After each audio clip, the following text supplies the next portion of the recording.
Baik, Assalamualaikum warahmatullahi wabarakatuh. Perkenalkan, nama saya Ahmad Khorijal Fahmi dari S2 Manajemen Pendidikan Universitas Negeri Malang.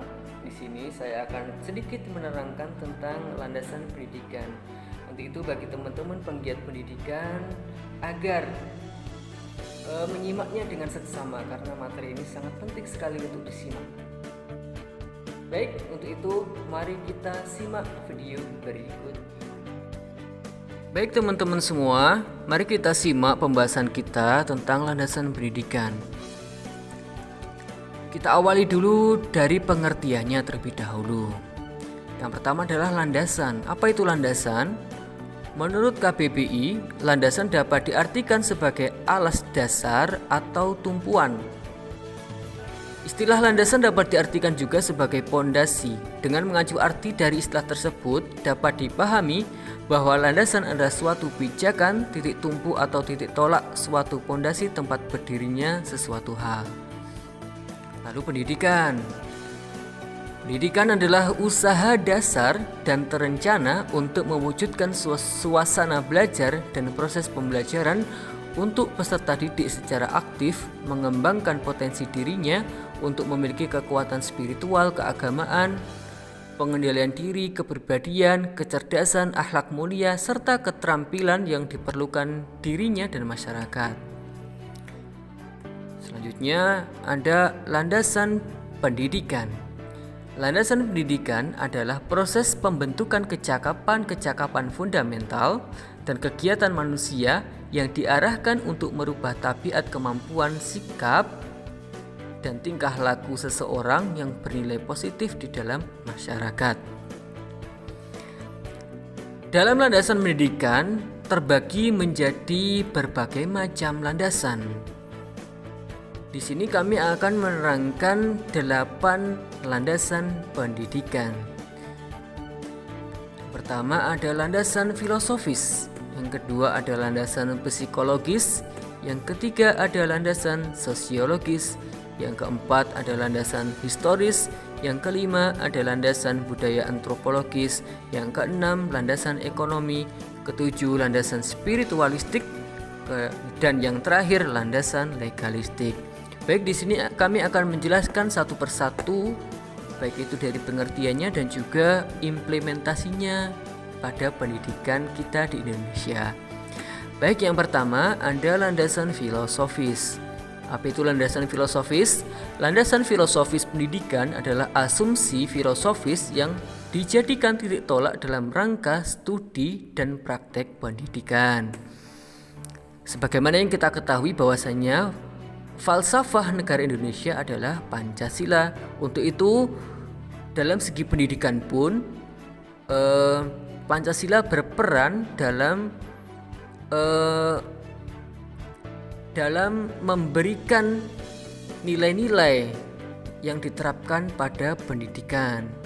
Untuk itu dari landasan filosofis ini bisa diimplementasikan diantaranya sebagai negara berasas ketuhanan, maka selayaknya setiap sekolah menerapkan pendidikan yang mengandung nilai-nilai religiusitas berdasarkan agama yang diakui di Indonesia.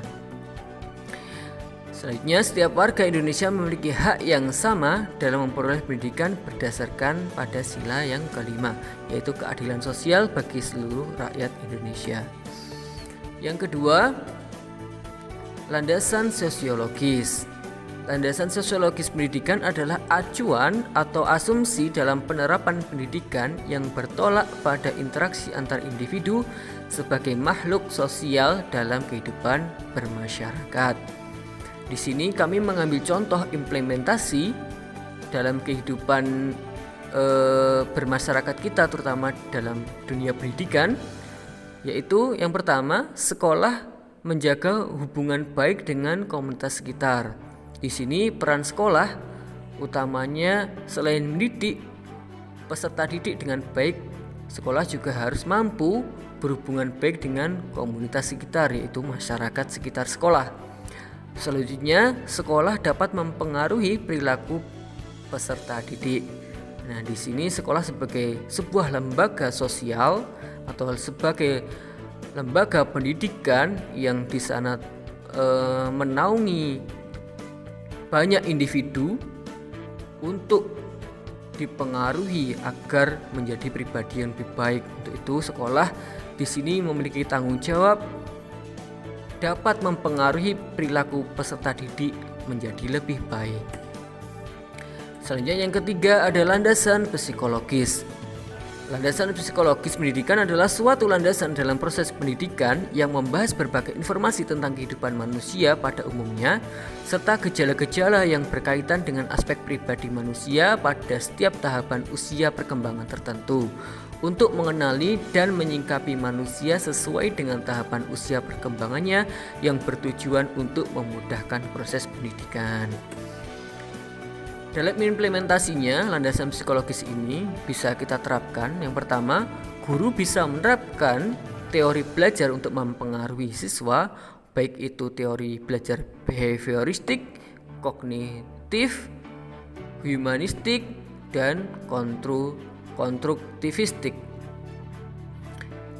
Selanjutnya, penerapan teori belajar bisa disesuaikan dengan suasana dan jenjang yang diajar. Sebagaimana contoh, pembelajaran anak usia TK akan berbeda dengan pembelajaran ketika sudah masuk di perguruan tinggi. Selanjutnya yang keempat ada landasan historis. Apa itu landasan historis? Landasan historis pendidikan adalah sejarah pendidikan masa lalu yang menjadi acuan terhadap perkembangan pendidikan di masa kini. Sebagaimana contoh implementasinya, yang pertama, menggunakan kursi dan bangku sebagaimana pendidikan yang pernah diterapkan pada masa kolonial Belanda. Yang kedua, penerapan semboyan yang pernah disampaikan oleh Ki Hajar Dewantara, yaitu Tutwuri Handayani, ing ngarsa Sung Tulodo, dan ing Madya Mangunkarsa. Dari tiga ini memiliki arti secara umum adalah seorang pemimpin itu, baik itu di belakang, di tengah maupun di depan, harus bisa memberikan contoh yang baik kepada peserta didik. Yang kelima, landasan budaya antropologis. Landasan antropologis pendidikan adalah asumsi-asumsi yang bersumber dari kaedah-kaedah antropologi yang dijadikan titik tolak dalam pendidikan. Implementasi dari landasan budaya antropologis ini, yang pertama, menerapkan budaya senyum, sapa, salam di sekolah dalam rangka mencontohkan budaya yang baik kepada peserta didik. Berikutnya, mengenalkan budaya-budaya dan suku-suku di Indonesia, lalu murid diajak untuk mengenalnya dengan diadakannya festival budaya dengan mengenakan pakaian adat dan tariannya. Selanjutnya ada landasan ekonomi. Landasan ekonomi adalah suatu hal yang membahas peran ekonomi, fungsi produksi, efisiensi, dan efektivitas biaya dalam pendidikan. Ekonomi merupakan salah satu faktor yang cukup berpengaruh dalam mengembangkan pendidikan. Implementasi dari landasan ekonomi ini diantaranya adalah yang pertama, penggunaan dana BOS atau bantuan operasional sekolah untuk operasional sekolah dan menggaji para guru. Yang kedua, pengembangan uang iuran siswa untuk kegiatan penunjang pembelajaran seperti penyediaan fasilitas sekolah, ekstrakurikuler dan studi empiris. Yang ketujuh ada landasan spiritualistik.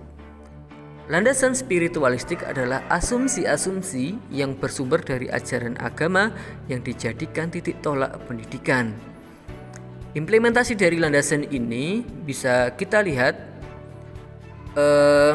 pada agama Islam, contohnya di sini penerapan kandungan dalam hadis yang berbunyi tolabul ilmi faridotun ala kulli muslimin, yang artinya menuntut ilmu itu wajib bagi setiap muslim. Maka dari itu, dari hadis ini maka ada kewajiban untuk menuntut ilmu bagi setiap muslim. Selanjutnya, penerapan ajaran agama untuk bersikap jujur dan adil dalam setiap kegiatan, terutama ketika dalam pembelajaran di sekolah. Dalam bersikap jujur ini tentunya setiap agama pasti menerapkan yang namanya sikap kejujuran dan keadilan. Dan yang terakhir di sini adalah landasan legalistik. Landasan legalistik pendidikan adalah dasar atau pondasi perundang-undangan yang menjadi pijakan dan pegangan dalam pelaksanaan pendidikan di suatu negara. Implementasi dari landasan legalistik ini adalah diantaranya pendanaan dalam pendidikan. Hal ini sebagaimana yang terkandung pada Undang-Undang Dasar Republik Indonesia tahun 1945 pasal 31 ayat keempat.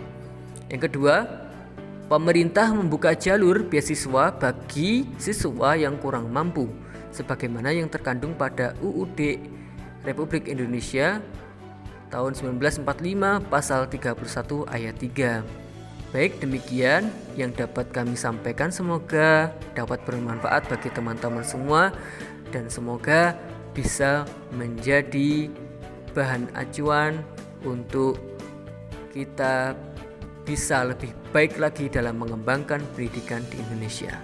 Terima kasih. Wassalamualaikum warahmatullahi wabarakatuh.